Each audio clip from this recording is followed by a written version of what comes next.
আসসালামু আলাইকুম। আশা করছি আপনারা সকলে ভালো আছেন। আলহামদুলিল্লাহ আমিও ভালো আছি।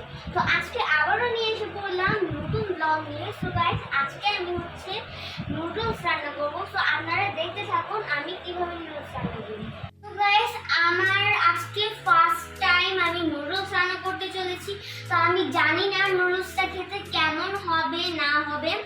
তো আমার একটু ভুল হবে, কিন্তু আপনারা একটু দেখে নেবেন। সো গাইস, আমি নুডলসের জন্য যা যা জিনিস নিয়েছি আপনাদেরকে দেখাচ্ছি। ফার্স্টে আমি নুডলসটা সিদ্ধ করে নিয়েছিলাম। তারপর এই যে টমেটো সস আর সয়া সস একসাথে মিক্স করে নিয়েছি। আর এই যে একটু পেঁয়াজ নিয়েছি আর কতগুলো মরিচ নিয়েছি। আর এটা হচ্ছে নুডলসের মশলা। আর আমি হচ্ছে ডিমটা আগে থেকে রেডি করে রেখেছিলাম। গাইস, আমি হচ্ছে প্রথমে তেলটা দিয়ে দিয়েছি। তেলটা গরম হয়ে গিয়েছে। এখন আমি পেঁয়াজ দিব।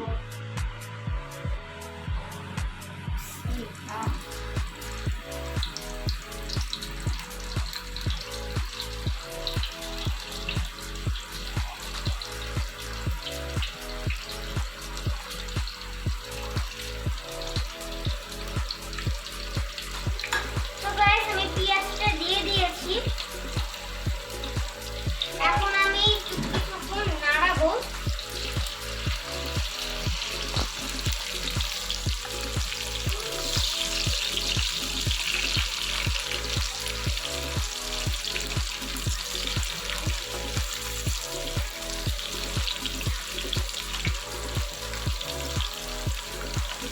তো গাইস, এখন আমি পেঁয়াজটা ভেজে নিচ্ছি।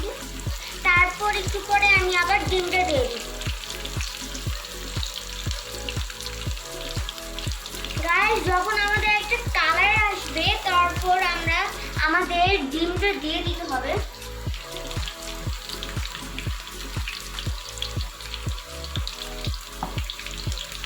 গাইস, হালকা হালকা কিন্তু কালারটা আসতেছে। তো দেখি কেমন হয়। গাইস, কালারটা কিন্তু অলমোস্ট আসতেছে। আর আমার কেন জানি বারবার আমার হাতে মানে অনেক নার্ভাস ফিল করছে আমি। তো গাইস, এখন আমি আস্তে আস্তে করে ডিমটা ঢেলে দিব। গাইস, আমি ডিমটা ঢেলে দিয়েছি। এখন আমি ভালো মতন নাড়াবো।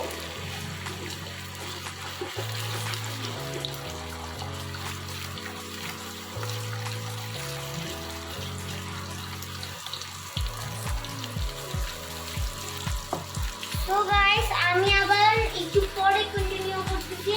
এখন আমি ভালো মতন ডিমটাকে নাড়িয়ে নিচ্ছি। তো গাইস, এখন আমি টমেটো সস আর সয়া সসটা ঢেলে দিচ্ছি।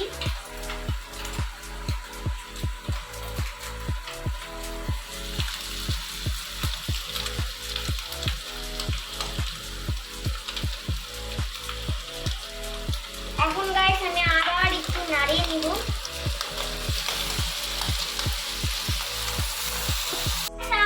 আমরা এখন ফাইনালি নুডলসটা ঢেলে দিব।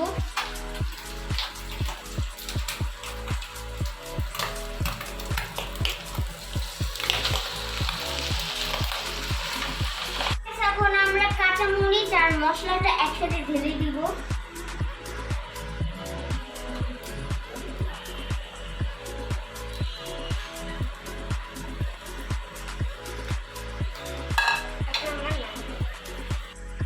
সো গাইস, আমাদের নুডলস পুরোপুরি তৈরি হয়ে গিয়েছে। মাশাআল্লাহ, আলহামদুলিল্লাহ, লুকটা অনেক বেশি সুন্দর হয়েছে। তো আপনাদেরকে দেখাই। গাইস, দেখেন মাশাআল্লাহ কত সুন্দর চেহারাটা হয়েছে না? আপনারা কমেন্টে বলবেন যে নুডলসটা দেখতে কেমন হয়েছে। ওকে। সো গাইস, আলহামদুলিল্লাহ আমি খেয়ে দেখেছি।